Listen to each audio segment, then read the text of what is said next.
आपण नेहमी शिवाजी महाराजांबद्दल ऐकतो, पण त्यांच्या आधी त्यांचे मोठे भाऊ संभाजीराजे सुद्धा होते. यांच्याबद्दल आज ऐकूया. शिवाजी महाराजांचे मोठे भाऊ म्हणजे संभाजीराजे. त्यांचा जन्म झाला 1623 मध्ये. भोसले घराण्याचा पहिला वारस. लहान वयातच ते शहाजीराजांसोबत दख्खन आणि दक्षिणेकडील मोहिमांमध्ये राहिले. युद्ध, राजकारण आणि सतत बदलणाऱ्या सत्तांचा अनुभव त्यांनी अगदी जवळून घेतला होता. पण त्यांचं आयुष्य खूप मोठं ठरलं नाही, फक्त 32 वर्षे. सुमारे 1655च्या सुमारास कर्नाटकातील कनकागिरीच्या मोहिमेदरम्यान त्यांचा मृत्यू झाला.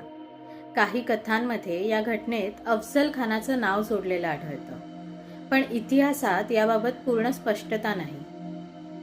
आज एक प्रश्न कायम राहतो.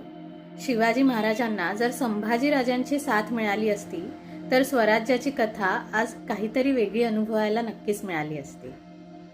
याच्या पुढच्या भागात आपण ऐकूया दख्खनमधील राजकारण आणि शहाजीराजांची खरी कसोटी.